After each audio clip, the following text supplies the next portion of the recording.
Election की Ram Ram, JP Sharma मेरा नाम, चुनावी मूड बताना भी मेरा काम। तो सदाशिव रहेंगे हमारे साथ कैमरे पर। तो देखिए इलेक्शन की राम राम का सफर नगीना लोकसभा सीट पर चल रहा है। नगीना लोकसभा सीट पर हम जाएंगे जगह जगह ग्रामीण क्षेत्रों में और चुनावी मूड समझेंगे कि आखिरकार इस सीट पर समीकरण क्या है। आपको बता दें 19 अप्रैल को यहाँ पहले चरण में वोट डाले जाएंगे। लेकिन 2019 की बात करें तो यहाँ सपा और बीएसपी का गठबंधन यहाँ चुनाव जीता था। यहाँ पर गिरीश चंद्र यादव यहाँ से सांसद बने थे। 2014 में बीजेपी के खाते में गई थी ये सीट। लेकिन इस बार क्या चुनावी मूड है? इस बार आपको बता दें कि ओम कुमार जो बीजेपी के विधायक हैं नेहटौर से, उनको यहाँ उम्मीदवार बनाया बीजेपी ने। वहीं समाजवादी पार्टी की बात करें तो समाजवादी पार्टी यहाँ से चुनाव लड़ रही है कांग्रेस गठबंधन के साथ। मनोज कुमार यहाँ से मैदान में है। बीएसपी के सुरेंद्र पाल हैं, जबकि भीम आर्मी के चीफ चंद्रशेखर रावण भी यहाँ चुनावी मैदान में है, जो लगातार यहाँ काम कर रहे हैं, लंबे वक्त से मेहनत है। बताया जा रहा है कि बीएसपी का समीकरण वो बिगाड़ सकते हैं। तो हम गांव-गांव चलेंगे, लोगों से चुनावी मूड बात करेंगे। नगीना की बात की जाए तो आपको बता दें कि यहाँ मुस्लिम वोटरों की तादाद बहुत ज़्यादा है। 70% से ज़्यादा मुस्लिम वोटर है, बाकी 30% हिंदू वोटर है। तो यहाँ मुस्लिम वोटर निर्णायक भूमिका में है। और देखिए चाचा के साथ जा रहे हैं। चाचा सलाम वालेकुम। वालेकुम सलाम जी। चाचा जी क्या चल रहा है अब चुनावी मूड? चुनावी वोट तो बढ़िया चल रहा है। किसकी हवा लग रही है नगीना में? अभी तो समाजवादी का ये साइकिल का ही लहर है। अब यहाँ बीएसपी पिछली बार बीएसपी और सपा मिलकर लड़े थे तो बीएसपी जीत गई थी। तो बीएसपी का कुछ असर है? बीएसपी का असर है। और चंद्रशेखर रावण? चंद्रशेखर का भी पहले नंबर पर चंद्रशेखर साहब आ रहा है। अच्छा, रावण चल रहा है चंद्रशेखर रावण पे। जी। तो मुस्लिम वोट किधर जा रहा है चाचा? मुस्लिम वोट जा रहा है, चंद्रशेखर पर जा रहा है। ये बड़ी बात है क्योंकि फिर समाजवादी पार्टी के लिए तो नुकसान है। हाँ नुकसान है। तो चंद्रशेखर रावण मजबूत नजर आ रहा है। मजबूत पार्टी नजर आ रही है। तो आपको बता दें कि चंद्रशेखर रावण यहाँ सियासी समीकरण को बिगाड़ रहे हैं। जी हाँ, चंद्रशेखर को 80% वोट चंद्रशेखर मुस्लिम वोटर का वोट जाएगा। मिल रहा है। ये एक बहुत बड़ी बात बता रहे। तो चलिए नगीना में जगह जगह चलेंगे और लोगों से करेंगे इलेक्शन की राम राम।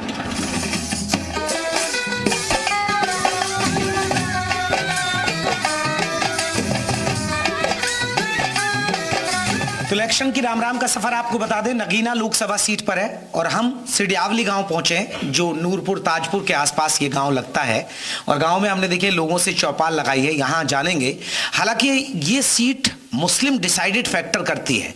2019 की बात की जाए तो 2019 में यहाँ बीएसपी और सपा का गठबंधन था। गिरीश चंद्र यहाँ से चुनाव जीते थे। लेकिन 2014 में बीजेपी का कमल खिला, ऐसा नहीं है। 2009 में सपा यहाँ जीती थी। लेकिन क्या सियासी समीकरण है यहाँ गांव के लोगों से जानेंगे, क्योंकि ग्रामीण वोटर बताएगा कि हवा किस ओर है। मोदी जी की हैट्रिक बनेगी या नहीं बनेगी? योगी जी कितना बड़ा फैक्टर है यूपी में चुनाव में, इस चुनाव के अंदर? यही जानेंगे ग्रामीण वोटरों से क्या मुद्दे रहने वाले हैं। और आपको बता दें कि सीट पर चंद्रशेखर रावण वो यहाँ सियासी समीकरण भी काफी बिगाड़ रहे हैं। वो बीएसपी का बिगाड़ेंगे, सपा का बिगाड़ेंगे, यही बात करेंगे। बाबूजी चुनाव आ गए। हाँ जी।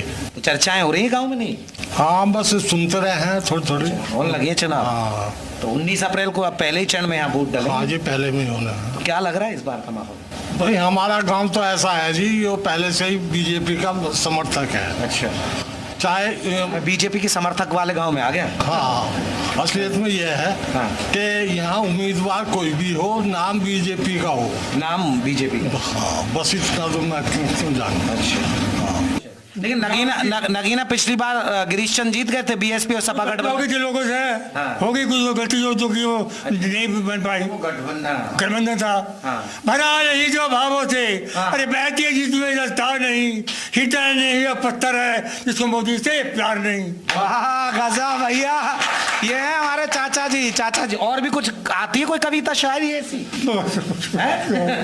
तो कह रहे हैं कि मोदी के वो फैन है बड़े वाले। तो अब लग रहा है कि यहाँ कमल खिल रहा है। बिल्कुल खिलेगा, कमल खिल बिल्कुल खिलता है, खिलेगा। चाचा ये चुनाव वैसे मोदी के नाम पर है, लोकसभा का चुनाव है, लेकिन आपको लग रहा है कि योगी जी भी एक बड़ा फैक्टर है? जो यूपी का वोटर है वो योगी जी के नाम पे भी वोट, हाँ होता है योगी जी के नाम पे होता है। ये एक बड़ी बात है। हमारे उधर बाबूजी है। बाबूजी अब चुनाव है, पश्चिमी यूपी की बात करें, नगीना पश्चिमी यूपी में आता है, बिजनौर के पास लगता है इलाका ये। पहले गुंडागर्दी एक बड़ा फैक्टर था, तो गुंडागर्दी का क्या असर? अब कम है।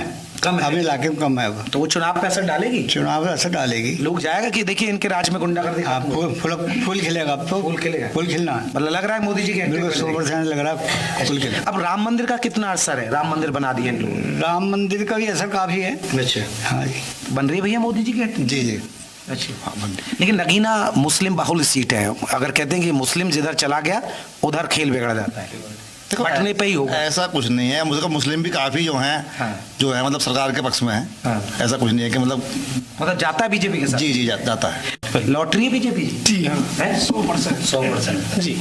तो समीकरण नहीं बनते पर नगीना सीट पे ना? समीकरण नहीं बन पा रहे हैं, मानते हैं इस चीज़ को, लेकिन अगर जो आप देख पाओगे और पहले की अपेक्षा अब देखोगे, जैसे राम मंदिर मुद्दा हो गया और योगी आदित्यनाथ जी ने जैसा करके दिखाया, प्रशासन वगैरह वगैरह बहुत सारी चीज़ें, उस चीज़ को देखते हो बिल्कुल कन्फर्म है कि 100% लौटेगी। अब जैसे मुस्लिम बाहुल है, मुस्लिम वोट जाएगा बीजेपी की तरफ? कुछ परसेंट तो जाएगा, ये भी हकीकत है, कुछ परसेंट जरूर जाएगा, लेकिन इतना है सही टोटल नहीं जाएगा, लेकिन कुछ परसेंट जरूर जाएगा। 100% नहीं जाएगा, लेकिन कुछ परसेंट जरूर जाएगा। मजबूत कौन है जी यहाँ उम्मीदवार?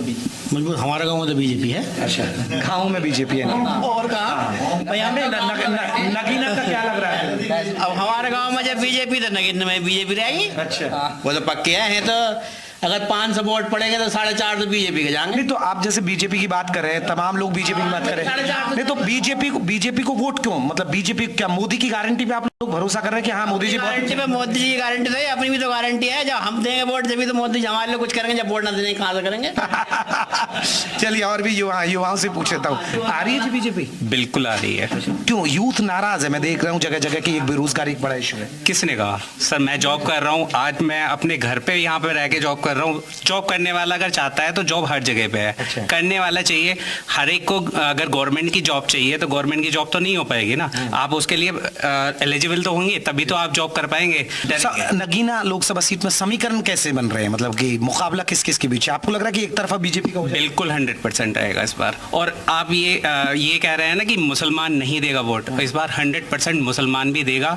बाबूजी लग रहा है कि बीजेपी जीतेगी, 100% बीजेपी जीतेगी। और जितने काम बीजेपी ने किए हैं किसी ने इतने काम नहीं किए। ग्रामोदय योजना, स्वच्छता भारत अभियान योजना और उज्ज्वला योजना, डिजिटल इंडिया, कितने काम बीजेपी ने किए हैं। और आप उसको नकारते रहो कि कुछ नहीं काम कर रही बीजेपी, तो ऐसा नहीं है। बीजेपी ने काम किया है और हम सब बीजेपी को वोट देंगे और बीजेपी को जिताएंगे और बीजेपी को केंद्र में। बाबा का बुलडोजर भी वोट दिलवाएगा? बाबा का बुलडोजर भी वोट दिलवाएगा। जो आप कह रहे थे ना कि नकल के लिए, और नकल में जब बुलडोजर चलेंगे ना, जिन्होंने जो माफिया लोग हैं वो सब धराशायी हो जाएंगे। और फिर स्वच्छता के अनुसार और ईमानदारी के साथ सब लोग बेरोजगार कोई नहीं रहेगा। चलिए, आप लोग तो किसान खेती बाड़ी, आपको लग रहा है कि सरकार की योजनाएं पहुंच पा रही हैं? हाँ जी जरूर पहुँच रही है किसानों का। किस्त मिल रही है? हाँ जी जरूर मिल रही है। अब गन्ना बेल्ट भी है ये, तो गन्ना किसानों के मुद्दे हैं कि भैया शुगर मिल का बकाया, वो चीज बदली, क्योंकि विपक्ष भी कह रहा है कि देखिए शुगर मिल के अभी भी आज भी किसानों के बकाया रहते हैं और बेचारे चक्कर लगाते रहते हैं। नहीं ये तो गन्ना गिरने से 8 दिन बाद पैसा जा। अच्छा जी, गन्ने का आपका तो इतना किसान इतना खुशी है करने वाला, बहुत सबसे ज्यादा कुछ किसान आपका है। अच्छा बाबूजी, क्या सर चुनावी फैक्टर बन रहा है? चुनाव तो जीतेगी, ये तो गांव तो है ही भाजपा का टोटल। और वैसे भी योगी और मोदी 100% जीतेंगे। और आप जो कह रहे हैं ना मुस्लिम बहुल केवल नजियाबाद में है। नहीं, लेकिन कहते हैं अगर नगीना लोकसभा सीट को मिला है 70% के आसपास पूरे पे। हाँ, कौन कह रहे हैं 70% के आसपास मुस्लिम? नहीं अच्छा। केवल नजियाबाद कॉन्स्टिट्यूंसी में है। हमारे धामपुर में हिंदू बहुल है। अच्छा, हिंदुओं का है। ये हमारी यही बहुल है। अच्छा। और नेटौर भी। अच्छा, नगीना में बराबर है। नगीना में हाँ सामने। और 2 विधायक है हमारे यहाँ। अच्छा। अब जैसे ओम कुमार, आपको लग रहा है कि मजबूत हैं, क्योंकि 3 बार से नेटौर से वो विधायक हैं? मजबूत ही है, मजबूत तो मोदी जी और योगी जी हैं। यानी मोदी जी और योगी के नाम पे है। अब योगी जी कितना बड़ा फैक्टर है इस चुनाव में? क्योंकि देखिए चेहरा तो लोकसभा का है। या चेहरा इसलिए है कि हम लोग जब जंगल जावे थे ना रात में, तो तमंचे लेके जावे थे। यानी गुंडागर्दी एक बड़ा। मेरे पे खुद हमला हुआ। रास्ते में राइफल मेरे पास थी जी। अब जरूरत ही ना सारे असले सावरिया गुड्डर। तो लौट रही है बीजेपी पे? बिल्कुल लौटेगी। हरियाणा में बन जाएगा सभी। तो देखिए इस गांव में विशेष रूप से 75% वोट पड़ता, जिसमें 90% वोट भाजपा को मिलता। 509 में 23 वोट मिले हैं। अब परसेंटेज जोड़ दो कितनी होगी। 23 वोट सपा को मिले हैं, बाकी सारे भाजपा को मिले। तो लौट जाएगी बीजेपी। मैं राम मंदिर गया था। क्या घूम आए? राम मंदिर है। दिल्ली के करीबन जो है 1.5 लाख आदमी जाते हैं। 1.5 लाख में से 1 लाख तो वोट देंगे नहीं देंगे, तो फिर मोदी जी तो आने ही आने। ये इन्होंने अच्छा समीकरण समझा दिया आपको। जो वहाँ जा रहे हैं वो 1.5 के 1.5 ही देंगे, घटाओ मत उन्हें। ये बात तो पूरे समझ के चलो, पूरे ही चलो, पूरे ही समझ के चलो। 1.5 है तो 1.5 ही समझ के चलो। एक बड़ी बात है, क्योंकि पश्चिमी यूपी गुंडागर्दी, दंगे, पलायन, कर्फ्यू, अगर मोदी जी अभी आते हैं, योगी जी आते तो कहते हैं भैया आपको कर्फ्यू चाहिए या कावड़ यात्रा चाहिए। वो चीज आपको लग रहा है कि बदलाव हुआ? उस चीज हुआ बदलाव, बहुत बड़ा बदलाव हुआ है। यही हुआ बदलाव जो बता रहे हुआ। अच्छा, 400 पार कह रहे हैं। 400 पार में है तो 400 के पास ऊपर ही है। 400 तक है। हाँ 400 तक तो है ही है। तो देखिए, हमने चौपाल में सिडियावली गांव में बात की है, और ये नगीना लोकसभा सीट का क्षेत्र है। अब जगह जगह चलेंगे और भी लोगों से चुनावी मूड समझेंगे कि बीजेपी आएगी या जाएगी, मोदी जी की हैट्रिक बनेगी या नहीं बनेगी, सपा कांग्रेस का जो गठबंधन है वो कितना मजबूत है, और बीजेपी और आरएलडी मिलकर जो चुनाव लड़ रहे हैं उसका कितना असर है। तो चलते हैं, लोगों के मुद्दे जानते हैं, और भी जगह चलेंगे और करते हैं इलेक्शन की राम राम।